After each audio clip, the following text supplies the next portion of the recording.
हा एक प्रश्न पडतो की मी आता एखाद्या वेळेला माझा एखादा ब्रँड झाला आणि मी तो रजिस्टर केला आणि त्याच सिमिलर पद्धतीने जर एखाद्याने कुठला तरी त्या नावाचा चुकीचा उपयोग केला, जसं तुम्ही डिसेप्टिव्ह पद्धतीने जर त्यांनी नाव वापरलं, तर मी त्याच्यावर केस फाईल करू शकतो का? इथे ही खूप गोष्ट महत्वाची आहे. जर त्याच्यावर तुमचा हक्कच नाहीये तर कुठल्या प्रकारे तुम्ही सांगणार किंवा कोर्टात दाद मागणार की बाबा ही माझा मालकी हक्काची आहे, हे कोणी दुसरं वापरू नाही शकत.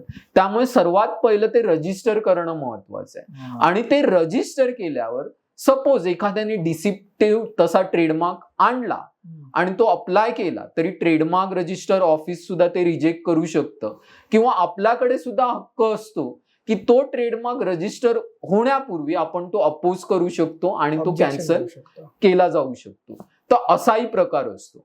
आणि ह्याही सर्व गोष्टी जर तुम्ही बाजूला ठेवल्या आणि उद्या तुम्हाला जाणवलं की बाजारात अशा प्रकारे कोणीतरी चुकीच्या प्रकारे आपलं नाव किंवा आपलं व्यापार चिन्ह, आपला ट्रेडमार्क चुकीच्या प्रकारे असा यूज करतोय आणि तो त्याच्यातून प्रॉफिट्स कमवतोय आणि हे जर तुम्हाला कळलं, तर तुम्ही कोर्टात जाऊन केस फाईल करू शकतात आणि त्या मालाविरुद्ध म्हणजे त्या ब्रँड विरुद्ध स्टे तुम्ही घेऊ शकता.